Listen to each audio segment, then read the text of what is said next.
Bonjour à tous, bienvenue à notre méditation quotidienne.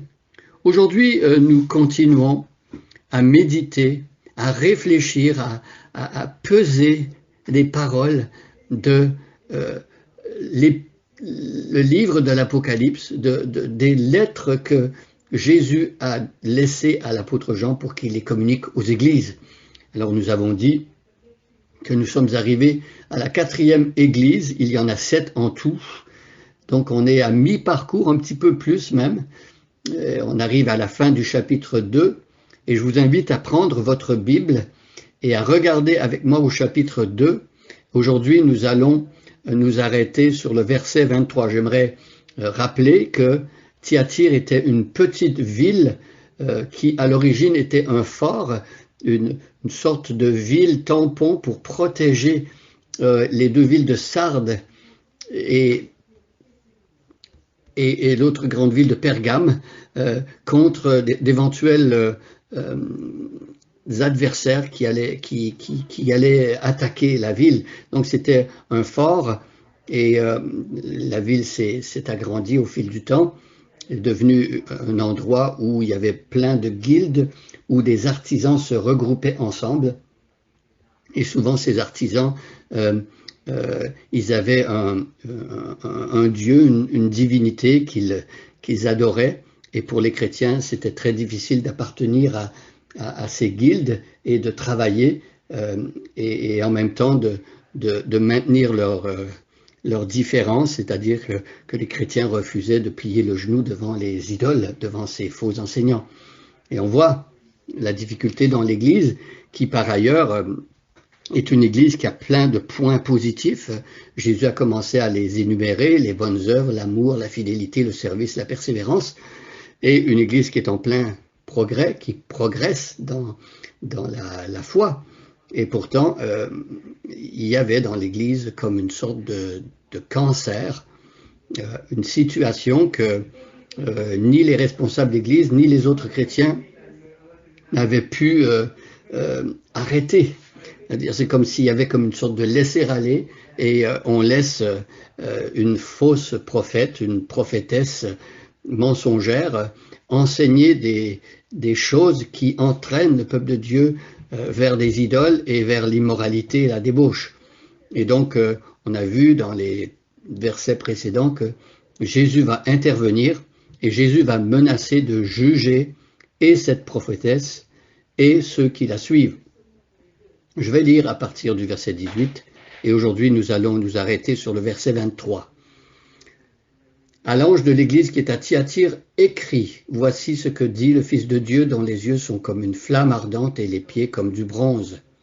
Je connais tes œuvres, ton amour, ta fidélité, ton service et ta persévérance. Je sais que tes dernières œuvres sont plus nombreuses que les premières. Pourtant, j'ai un reproche à te faire. Tu laisses cette femme, cette Jézabel, qui se dit prophétesse, tu l'as laissé égarer mes serviteurs en leur enseignant à participer au culte des idoles, en se livrant à la débauche et en mangeant les viandes des sacrifices. Je lui ai laissé du temps pour qu'elle change, mais elle ne veut pas renoncer à son immoralité. Voici, je la jette, elle et ses compagnons de débauche, sur un lit de grande détresse à moins qu'il change en renonçant à agir selon son enseignement. Et aujourd'hui, nous regardons le verset 23. Je livrerai ses disciples à la mort. Ainsi toutes les églises reconnaîtront que je suis celui qui sonde les pensées et les désirs secrets. Je rétribuerai chacun de vous selon ses actes. Alors ici, il y a un avertissement solennel par rapport à ceux qui agissent mal et qui déshonorent le nom de Dieu, ceux qui contaminent d'une certaine manière l'Église de Jésus-Christ et qui l'entraînent loin du plan de Dieu et de la sainteté. Et si la menace est claire, et elle vient de Jésus, celui qui est comme une flamme ardente, les yeux sont comme une flamme ardente et les pieds comme du bronze. Alors ici, cette image prend tout son sens. On peut penser à ses yeux comme une flamme ardente. On a l'idée d'un jugement, une flamme qui va purifier, qui va embraser. Et donc, il faut dire que l'Épître aux Hébreux nous dit que notre Dieu est aussi un feu dévorant. Donc ici, le texte nous dit « Je livrerai ses disciples à la mort ».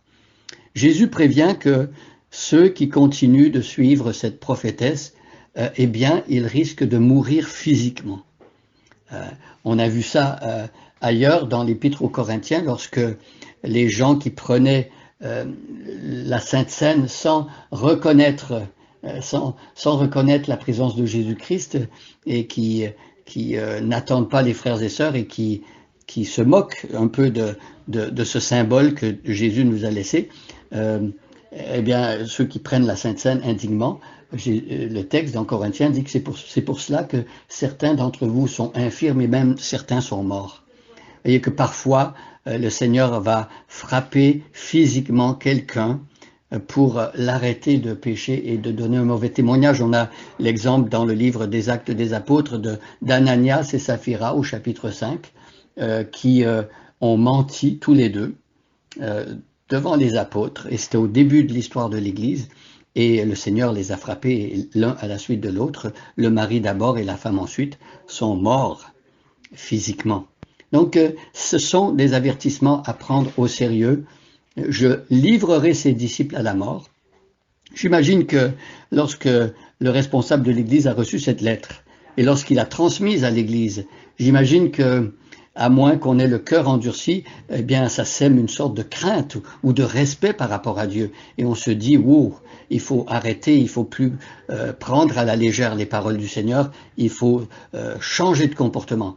Alors ceux qui ont le cœur endurci peuvent entendre ces paroles et se dire bon, Dieu ne fera jamais ça, ou peut-être se dire c'est pas vrai, il n'y a rien qui va se passer. On se souvient dans l'Ancien Testament quand les prophètes avertissaient que Dieu allait juger le peuple, il y avait des faux prophètes pour dire non, non, ça n'arrivera pas, vous allez bien vivre et tout va bien se passer. Lorsque, par exemple, le prophète Jérémie annonce que le peuple partira en exil, certains prophètes disaient non, non, tout va bien se passer, on va rester ici, on va prospérer. Vous voyez, il y a toujours des personnes pour prendre à la légère les paroles de Dieu, mais ici, on voit avec quelle solennité Jean transmet cette lettre à l'église de Thyatire, « Je livrerai ses disciples à la mort ».